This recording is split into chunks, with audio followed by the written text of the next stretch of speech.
Welcome back to the 2 Acre Homestead. My name is Lisa and this is my husband, Kevin. How you doing? And today we have Kevin in the kitchen with us because we are going to be grinding up meat. We're going to be making Italian sausage, and we thought it would be fun to take you guys along with us and show you how we make our own homemade Italian sausage. So first up to bat here, we've got a pork shoulder. We may or may not use in this particular recipe. We're still debating that right now. But we have some ground beef that we got from a local farmer. This is ground beef that I actually got from Azure Standard. And give it a try, it's not too bad, but we prefer our local ground beef from our local farmer. And then over here, pardon the shadow, over here is our pork tenderloin, and we like to use pork tenderloin.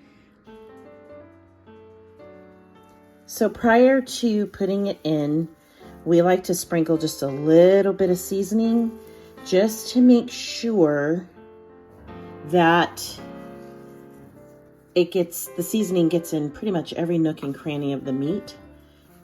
Even though we're gonna pour more seasoning, but it's kind of an insurance. Okay. Now next thing we're gonna do is we're gonna start loading it onto the back of the hopper here. The next part's gonna be a bit noisy, so we'll stop talking.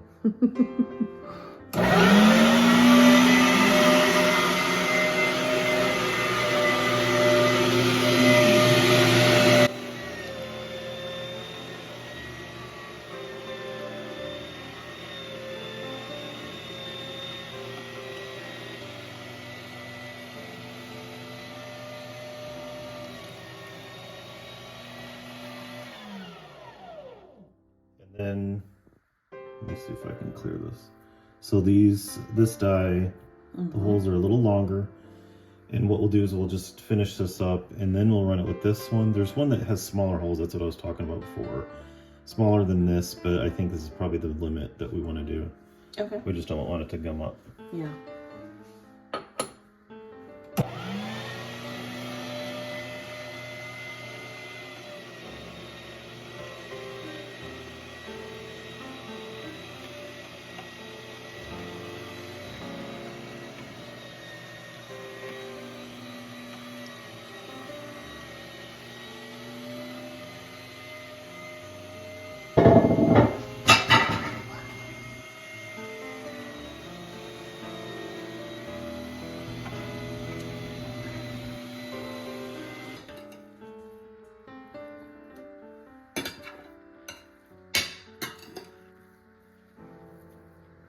Tell me in the comments below how much you think all of this is going to weigh. I'm curious to see what your thoughts are. So, cameraman, you have to tell me how much you think it's going to weigh. 88 pounds. No, just this batch, not the whole thing that we're doing. 7 pounds, I don't know. 7 pounds? 7 pounds? Yeah. Okay. Well, we shall see. All right, friends. Well, this is Monday, the first day of the pantry challenge.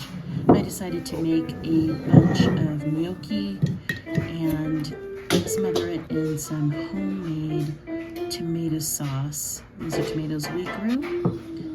And there you go. And then the next day, I really felt like having something Mexican, and tacos just sounded wonderful. So sticking with the theme of Taco Tuesday, yes, you can roll your eyes, but I decided to make chicken tacos with a heavy amount of gravy in those chicken tacos, as you can see there, and lettuce and shredded cheese that I had. In the background, I have homemade salsa and some avocados that I needed to desperately use up. So it just made for a perfect lunch. We love our tacos around here. And then the next day, it was cloudy all day, and I just felt like I needed fish and chips. When I grew up, my dad was a fisherman, so we always had fish growing up. And so this particular day, even though it was cloudy, I am serving my family lunch outside. Metno.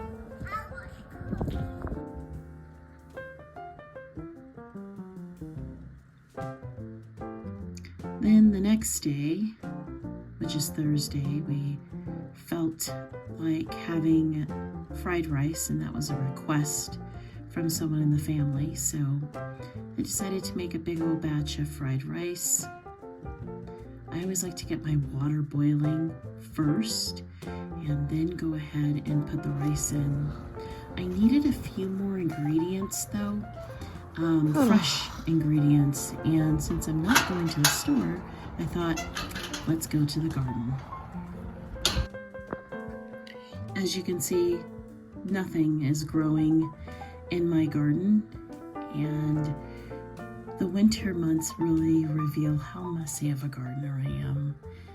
There's not much growing here, but there is some residual stuff growing.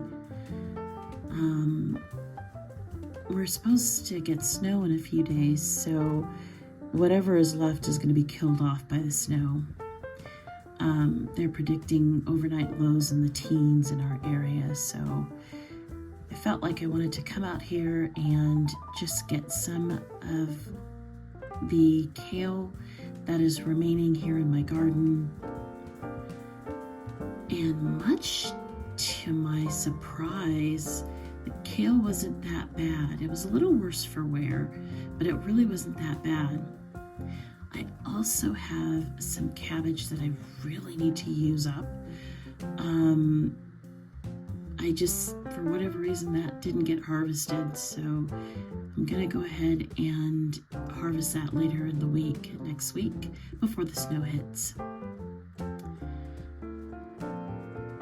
So I decided to take everything that I could with just one hand, which was perfectly fine. And then the other thing I was out here for was for green onions. That is something I next to never buy from the grocery store. I grew up myself, and green onions seem to survive. While I was out there, I didn't show you guys, I had harvested some bok choy, so that was fun. And that's also going in my fried rice. This is not a traditional fried rice, but this is my version of fried rice. So I've got a little butter in the pan. First step to bat is to throw the carrots and let those sweat down and everything else. And there you go. And it did snow. Now it's Friday and it is pizza day. So I love making pizza from scratch, and I make it all the time, and today is no exception to that rule. I make the flour, or the dough rather, from scratch. And as you will see, that Italian sausage, ground Italian sausage that we made at the beginning of this video is going to get eaten up on this pizza. By the way, dough should not stick to your hands. Once it's all done, I cover it up with a wet towel and let it sit for about a half hour to an hour.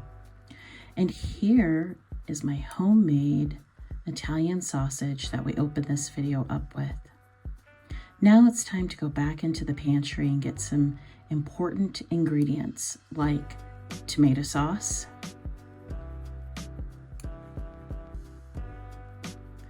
mushrooms. These definitely have to get eaten up. I made these back in 2022. And a very important ingredient in my kitchen is carrots. I'll show you why I'm using them. So we're back here in my auxiliary kitchen / baking room. And I call it my baking room because I have everything here for baking. But my dough is going on over here, as you just saw. And then I have this special little appliance that I absolutely love. This is a very small little food processor. And what I like about it is when you need to have like little batches like this with the carrots, it's easy to handle. I don't need to bring out the big guns. So I'm going to combine both my tomato sauce and my carrots to make a special sauce that's going to go on the pizza. And I do this to sneak in some extra vegetables into my family's belly. So in go the carrots into the little blender, along with the tomato sauce from the tomatoes that we grew this year, some garlic powder, and of course, it couldn't be pizza without oregano. You don't need a lot of oregano, but you do need some. Blend that up, and this is what it looks like. And it absolutely tastes divine. I love putting the carrots in any sort of tomato base because when you put carrots in a tomato-based sauce, it sweetens it. So here I am rolling out the dough, and I've got a lot of flour everywhere, but I'm not going for perfection here. I'm just going for pizza. I'm gonna put a little bit of oil, and into the oven that guy's gonna go. Now here I'm showing you how I grate my cheese. I finely grate my cheese, and I'm doing that for a reason. And here's the pizza. It came out nice and bubbly. So the first things first, I'm going to put on a layer of sauce and spread it all around. I am not doing pepperoni on these pizzas today because I don't have any, but since I have my homemade Italian sausage, I will be using that. Now, we are a family that likes lots of sauce on our pizza, so you will see me practically drench the pizza with sauce.